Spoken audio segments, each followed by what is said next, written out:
పల్నాడు జిల్లా Gurajala YCP social media coordinator Pulicherla Suresh రెడ్డిని పోలీసులు అరెస్టు చేశారు. కరీమునిసా అనే మహిళపై లైంగిక వేధింపుల కేసులో అతన్ని అరెస్టు చేశారు. బాధితురాలు పిడుగురాళ్ల పోలీసులకు ఫిర్యాదు చేసింది. దీంతో పోలీసులు కేసు నమోదు చేసి ఈ మేరకు అరెస్టు చేశారు. గురజాల మాజీ ఎమ్మెల్యే కాసు మహేష్ రెడ్డికి సురేష్ రెడ్డి అనుచరుడిగా ఉన్నాడు. అతనిని కోర్టులో ప్రవేశపెట్టగా విచారణ జరిపిన న్యాయమూర్తి రిమాండ్ విధించారు. దీంతో సురేష్ రెడ్డిని నర్సరావుపేట జైలుకు తరలించారు.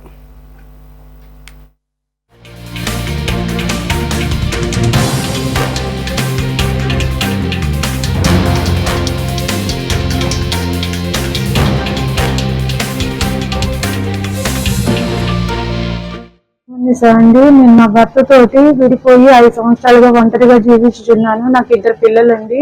నా పని నేను చేసుకుంటూ నా మానాన నేను బ్రతుకుతూ ఉండగా కాసు మహేష్ రెడ్డి దగ్గర ఉండే అనుచరుడు పులిచెర్ల సురేష్ రెడ్డి నా వెంట పడసాగాడు. నన్ను అసభ్యంగా ప్రవర్తించటము, తనతోటి ఉండమని వేధించటము, తన దగ్గరికి రమ్మని, తను పెళ్లి చేసుకోమని అడగసాగాడు. నాకు ఇష్టం లేదని ఎన్నిసార్లు చెప్పినా పదే పదే అదే ప్రస్తావన తేవటము, నా వెంట పడటము, మా ఇంటి వైపు రావటము, నేను ఎక్కడికి బజార్కి వెళ్తున్నా నా వెంటే రావటము, అందరిలో మాట్లాడటము, ఎలా పడే అలాగ చేస్తూ ఉన్నాడు. అవి భరించలేక ఒకసారి కేసు పెట్టాను సార్.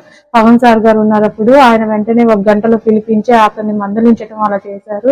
అతని చేత నాకు క్షమాపణలు కూడా చెప్పించారు. నేనేమీ చెయ్యను, ఏమీ వెంటపడినని మాట ఇచ్చి మళ్ళీ ఆ 2వ రోజు నుంచే నన్ను వెంటపడసాగాడు సార్.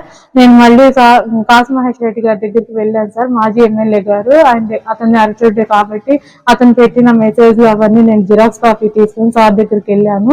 వెళ్తే ఏంటమ్మా ఇవన్నీ అని అంటే, ఇలా కేసు అవుతున్నాడు సార్, మీ పక్కనే ఇలా మెసేజ్లు పెట్టాడు, ఇలా వెంటపడి వేధిస్తున్నాడు అని చెప్పి అవి సాక్ష్యాలు కూడా చూపించాను సార్. చూపిస్తే నేను మందలిస్తానమ్మా అని చెప్పారు. ఆయన ఏమీ పట్టించుకోలేదు. నాకు అక్కడ ఏమీ న్యాయం జరగలేదు. ఆ తర్వాత కూడా వేధింపులకి గురి అయ్యాను నేను.